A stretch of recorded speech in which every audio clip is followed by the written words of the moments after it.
বক্তব্য রাখার জন্য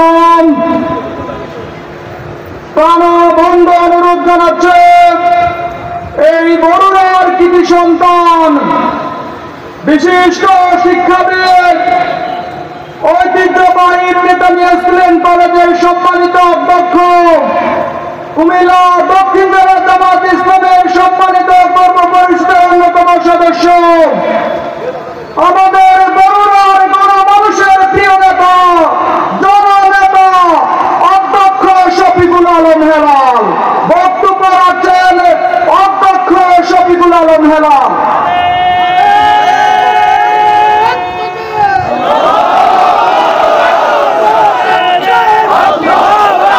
السلام عليكم ورحمة الله وبركاته. إن الحمد لله والصلاة والسلام على رسول الله وبعد.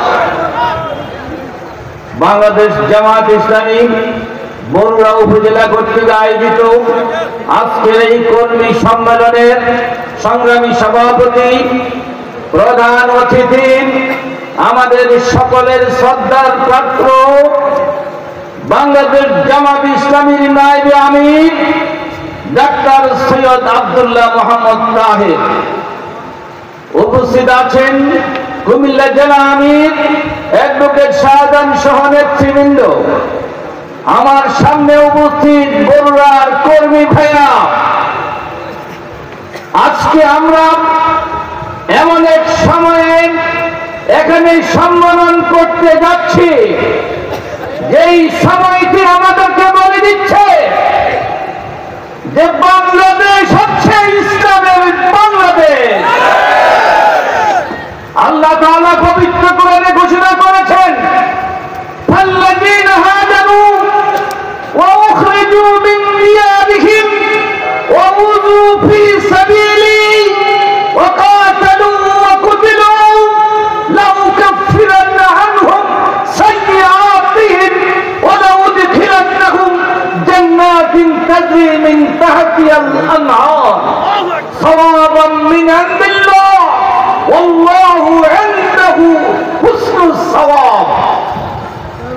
আল্লাহ তাআলার কোরআনের আয়াত বাংলাদেশ জামাত ইসলামীর সাথে হুবহু জড়িত। আল্লাহ ঘোষণা করছেন, মুমিন তো তারাই যারা হিজরত করে, যাদেরকে হিজরত করতে বাধ্য করা হয়। 2 নাম্বার, যাদেরকে উযু ফি সাবিলি আল্লাযীনা হাজারু ওয়া উখরিজু মিন দিয়ারিহিম, দ্বিতীয় যাদেরকে তাদের ঘর বাড়িতে থাকতে দেয়া হবে না, হয় না। ইসলাম পালন করার কারণে, ঈমানের কারণে নিজের ঘরে ঘুমাতে দেয়া হবে না।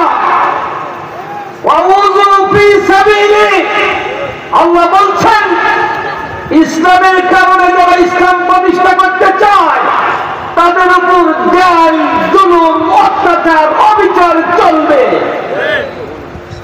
এরপরও চতুর্থ ঘোষণা, ওয়াকাতালু, এই মুমিনরা আল্লাহর পথে ইসলাম প্রতিষ্ঠা করার জন্য তাদের সমস্ত শক্তি নিয়োগ করবে, জীবন দেবে, রক্ত দেবে, ইসলামী আন্দোলন করবে।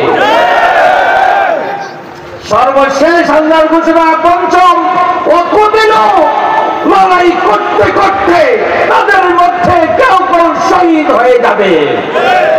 প্রিয় ভাইরা আমার, এই বৈশিষ্ট্যমণ্ডিত লোকদেরকে আল্লাহ ঘোষণা করছেন তাদের জীবনের সকল গুনাহ মাফ করে দেবেন এবং অবশ্যই তাদেরকে জান্নাতে প্রবেশ করাবেন। আজকে আমরা জান্নাতে যেতে চাই, আমরা দুনিয়ায় কল্যাণ এবং আখিরাতে মুক্তি চাই। এই দুনিয়ায় কল্যাণ, আখিরাতের মুক্তির একমাত্র পথ আল কোরআন। এই কোরআনকে প্রতিষ্ঠা করার জন্য বাংলাদেশ জামাত ইসলামী আন্দোলনে লিপ্ত, আর কোন উদ্দেশ্য আমাদের নাই। দেখুন, হিজরত আমাদের ভাগ্যে হয়েছে, ঘর থেকে বের করে দেওয়া এটা আমাদের ঐতিহ্য হয়ে গিয়েছে। আমাদের উপর নির্যাতন গত 17 বছরে আমরা কি নিজের বাড়িতে ঘুমাতে পেরেছি? যে জুলুম অত্যাচার এগুলি কি চলে নাই? হাজার হাজার শত শত মামলা এক একজন ভাইয়ের বিরুদ্ধে চলেছে। এই স্বৈরাচারী সরকার আমাদের উপর জুলুমের শেষ রাখে নাই। সর্বশেষ 1 আগস্ট কি করেছে? বাংলাদেশ জামাত ইসলামী এবং ইসলামী ছাত্র শিবিরকে নিষিদ্ধ ঘোষণা করেছে। সঙ্গে সঙ্গে আল্লাহ তাআলা সিদ্ধান্ত গ্রহণ করেছেন যে ইসলামী আন্দোলনের সংগঠনকে তোমরা নিষিদ্ধ করেছ, তোমাদেরকে নিষিদ্ধ করা হলো বাংলাদেশ থেকে।